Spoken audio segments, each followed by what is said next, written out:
চক এতিয়া বৰ্তমান ডিব্ৰুগড় চহৰ এক মানে অবৈধ জুৱা খেল আৰু মদ ভাং কানি গাঞ্জাৰ ড্ৰাগছৰ এক ঘাটিত পৰিণত হৈছে। আজি কেইটামান দিনৰ আগতে যোৱা 10 জুলাই তাৰিখে অসম চিকিৎসা মহাবিদ্যালয়ৰ কাষৰ যি জালাননগৰ বাগিচাত অবাধ মদ জুহা প্ৰচলন কৰি 12গৰাকী যুৱকে সোণা উপাধিৰ এগৰাকী উঠি অহা যুৱকক মানে নিৰ্সংগভাৱে হত্যা কৰে। তাৰ পিছতো কিন্তু ডিব্ৰুগড় জিলা প্ৰশাসন, ডিব্ৰুগড় আবকাৰী বিভাগ আৰু ডিব্ৰুগড়ৰ যি পুলিচ বিভাগ আছে, পুলিচ প্ৰশাসনে কোনো ধৰণৰ ব্যৱস্থা লোৱা নাই। পুলিচ প্ৰশাসনে জানে যে ডিব্ৰুগড়ত বিশেষকৈ পল্টন বজাৰত কোন কোন জুহাৰী আছে, চালখোৱাত কোন কোন চুৰ আছে, সব কথা পুলিচ প্ৰশাসনে জানে।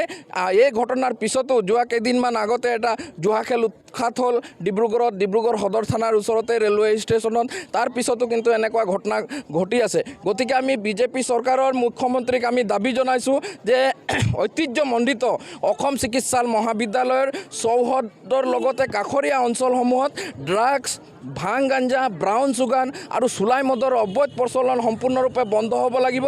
অন্যথা কিন্তু আমি আমাৰ যি চাহ শ্ৰমিক ৰাইজক লৈ আমি কিন্তু সমগ্ৰ ডিব্ৰুগড়ত মানে ডাঙৰ প্ৰতিবাদী কাৰ্যসূচী ল'বলৈ আমি দাবী জনাইছোঁ আৰু ৰাইজক আমি মানে আহ্বান জনাইছোঁ যে ড্ৰাগছ মাফিয়াৰ বিৰুদ্ধে ৰাইজ সজাগ হওক, অবাধ চুলাই মদৰ প্ৰচলনৰ বিৰুদ্ধে ৰাইজ সজাগ হওক। আজি চাহ বাগিচাসমূহত ড্ৰাগছৰ সেৱনকাৰীৰ সংখ্যা বৃদ্ধি পাইছে, গাঞ্জাৰ মানে অবাধ প্ৰচলন হৈছে, চুলাই মদৰতো কথা ক'বই নালাগে। ডিব্ৰুগড় জিলা প্ৰশাসন, আবকাৰী বিভাগ আৰু পুলিচ বিভাগ আৰু অসম চৰকাৰৰ নেতাসকলে এইবিলাকত জড়িত থকাৰ কাৰণে আচলতে বাগিচা অঞ্চলত চুলাই মদৰ অবাধ প্ৰচলন হৈছে। আৰু আমি অতি দুখেৰে কৈছোঁ যে 14 জুলাই তাৰিখৰ যি জালাননগৰ আলুবাৰী বাগিচাৰ যি নিৰ্সংগ ঘটনা, এই ঘটনাৰ পিছত অসম চিকিৎসা মহাবিদ্যালয় কৰ্তৃপক্ষই কিন্তু বাগিচাখনৰ অসম চিকিৎসা মহাবিদ্যালয়ৰ যিটো সংযোগী ৰাস্তা আছে, এই ৰাস্তাটো কিন্তু পৰিকল্পিতভাৱে তেওঁলোক বন্ধ কৰিবলৈ গৈছিলে আৰু চাহ শ্ৰমিক ৰাইজে তাক বাধা প্ৰদান কৰিলে। গতিকে অসম ঐতিহ্যমণ্ডিত অসম চিকিৎসা মহাবিদ্যালয়ৰ নিচিনা এটা চিকিৎসা মহাবিদ্যালয়ৰ অধ্যক্ষ তথা তাৰ কৰ্তৃপক্ষৰ দায়িত্ব হ'ব লাগিছিলে যে অসম চিকিৎসা মহাবিদ্যালয়ৰ আশে পাশে অঞ্চলসমূহত মদ ভাং গাঞ্জা জুৱা খেল বন্ধ হ'ব লাগে কাৰণে তেওঁলোকে চৰকাৰক লিখিব লাগিছিলে, মুখ্যমন্ত্ৰীক জনাব লাগিছিলে।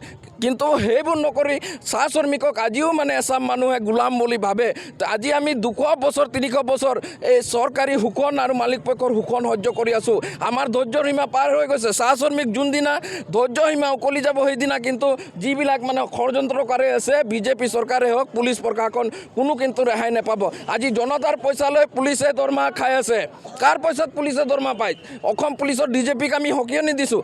জনতাৰ মানে ৰেভিনিউ টেক্সৰ দৰমহা লৈ জনতাৰ কাৰণে আজি অসম পুলিচে কাম নকৰে। গতিকে এই প্ৰতিবাদী মদ নিবাৰণী শোভাযাত্ৰাৰ পৰা আমি ডিজিপিক আহ্বান জনাইছোঁ যে ঐতিহ্যমণ্ডিত অসম চিকিৎসা মহাবিদ্যালয়ৰ কাষৰীয়া অঞ্চলসমূহত ডিব্ৰুগড়ত সম্পূৰ্ণৰূপে মদ জুৱা আৰু অবাধ ড্ৰাগছ আৰু ব্ৰাউন চুগাৰৰ এই যি প্ৰচলন, এই প্ৰচলন বন্ধ হ'ব লাগিব।